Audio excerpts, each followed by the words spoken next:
오늘 저희가 함께 따라가 볼 이야기는요, 한 편의 영화 같습니다. 비운의 왕 단종, 그리고 책략가 한명회, 또 충신 어몽도, 이 세 사람의 운명이 정말 극적으로 엇갈리더라고요. 네, 맞습니다. 오늘은 이 세 인물의 선택이 과연 어떤 결과를 낳았는지 그 지점을 한번 깊이 들여다볼까 합니다. 모든 이야기의 시작은 역시 어린 왕 단종이었겠죠? 조선 역사상 가장 어린 나이인 12살에 왕위에 올랐으니까요. 아버지 문종이 너무 일찍 세상을 떠났고 그 어린 왕 곁에는 물론 충신들도 있었지만 왕의 숙부였던 수양대군 훗날 세조에게는 한명회라는 아주 무서운 책사가 있었죠. 바로 그 지점입니다. 1453년 계유정난이 터지게 되죠. 이때 한명회가 만들었다는 살생부. 이게 자료를 보니까 그냥 죽일 사람 명단 이 정도가 아닌 것 같던데요. 훨씬 그 이상입니다. 이건 단순히 반대파를 제거하는 목록이 아니라 뭐랄까 새로운 권력의 판을 짜는 아주 치밀한 사업 계획서 같은 거였어요. 사업 계획서요? 누가 언제 어디서 누구를 제거할지 그 동선까지 다 짜여 있었거든요. 실패하면 모두가 죽는, 그야말로 모든 걸 건 도박이었죠.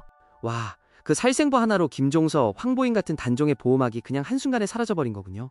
순식간에 무너진 거죠. 결국 왕위를 빼앗긴 단종은 상왕이 됐다가 나중에는 노산군으로 강등돼서 영월 청룡포라는 곳으로 유배를 가잖아요. 근데 여기서 좀 궁금한 게 보통 폐위된 왕은 후환을 없애기 위해 바로 죽이지 않나요? 굳이 살려서 유배를 보낸다는 게 세조한테는 꽤 부담이었을 텐데요. 그거 아주 예리한 질문이십니다. 그게 바로 세조의 딜레마였던 거죠. 조카의 왕위를 빼앗았다는 그 명분을 조금이라도 세우려면 단종을 바로 죽일 수는 없었을 겁니다. 보여주기식이군요. 나는 왕위를 탐한 게 아니라 나라를 바로잡았을 뿐이다. 전황을 잘 모시고 있다. 이런 모습. 그렇죠. 그래서 선택한 곳이 청룡포인데 거기가 삼면이 강이고 한쪽은 절벽이에요. 배가 없으면 완벽하게 고립되는 그야말로 천혜의 감옥이었던 겁니다. 그러니까 살아는 있지만 죽은 것과 다름없는 상태로 둔 거네요. 그렇게 고립된 곳에서 결국 16살 어린 나이에 생을 마감하게 됩니다. 그런데 세조의 명 정말 너무 무섭습니다. 시신을 거두는 자는 삼족을 멸하리라. 이거는 그냥 협박이 아니었죠. 말 그대로 친가 외가 처가까지 다 죽이겠다는 거였으니까요. 왕의 시신이 그냥 길 위에서 짐승의 밥이 되도록 내버려두라는 실로 끔찍한 명령이었습니다. 모두가 두려워서 숨죽이고 있을 때 영월의 호장, 그러니까 지금으로 치면 지역유지 정도 되는 어몽도라는 인물이 나타나죠. 그가 이런 결심을 합니다. 선한 일을 하다가 화를 입더라도 내가 달게 받겠다. 그러고는 아들들과 함께 몰래 시신을 수습하러 갑니다. 이 장면부터는 정말 한편의 옛날 이야기 같더라고요. 눈보라가 몰아치는 한겨울밤에 원래는 연로하신 어머니를 위해 준비해둔 관에 단종을 모셨다고요. 심지어 전설 같은 이야기도 있죠.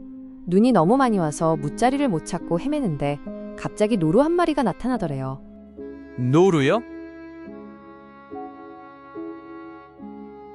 그 노루가 어떤 자리에 딱 앉아있다가 사라졌는데 가보니 신기하게도 그 자리만 눈이 다 녹아 있었다는 거죠. 어몽도는 이걸 하늘의 뜻이라 여기고 그곳에 단종을 묻었는데 거기가 바로 오늘날의 장릉이 됩니다. 이 노루 이야기는 참 신비롭네요. 이게 정말 있었던 일일까요? 아니면 후대 사람들이 그의 충심에 감동해서 이런 이야기를 덧붙인 걸까요? 어느 쪽이든 그의 행동이 당시 사람들에게 얼마나 큰 울림을 줬는지 보여주는 대목이죠. 공식 역사에서는 외면당했지만 사람들 마음속에서는 이런 신비로운 전설이 돼서 200년 넘게 살아남았던 거거든요. 결국 이 세 사람의 운명이 수백 년의 시간을 두고 완전히 뒤바뀌는군요. 최고의 권력을 누렸던 한명회의 마지막은 어땠습니까? 한명회는 두 딸을 왕비로 만들고 최고의 권세를 누렸죠. 하지만 사후에 연산군에 의해 부관 참시를 당합니다. 무덤을 파헤쳐서 시신의 목을 베는. 죽은 사람에게 내리는 가장 끔찍하고 모욕적인 형벌이죠. 그냥 개인을 벌하는 걸 넘어서 그 가문 전체의 명예를 완전히 짓밟아버리는 거였습니다. 반면에 평생을 숨어 살아야 했던 어몽도는요? 그 충절이 마침내 인정을 받습니다. 무려 200여 년이 지난 숙종 때 그의 후손들이 등용되고 본인은 공조판서라는 높은 벼슬에 추증되죠. 단종 역시 왕으로 복권되었고요. 그렇습니다. 그러면서 서울이 아닌 강원도 영월에 있는 유일한 왕릉, 장릉이 지금까지도 많은 사람의 발길을 모으고 있는 거고요. 오늘 이야기를 쭉 따라와 보니 이런 생각이 드네요. 흔히 역사는 승자의 기록이라고 하잖아요.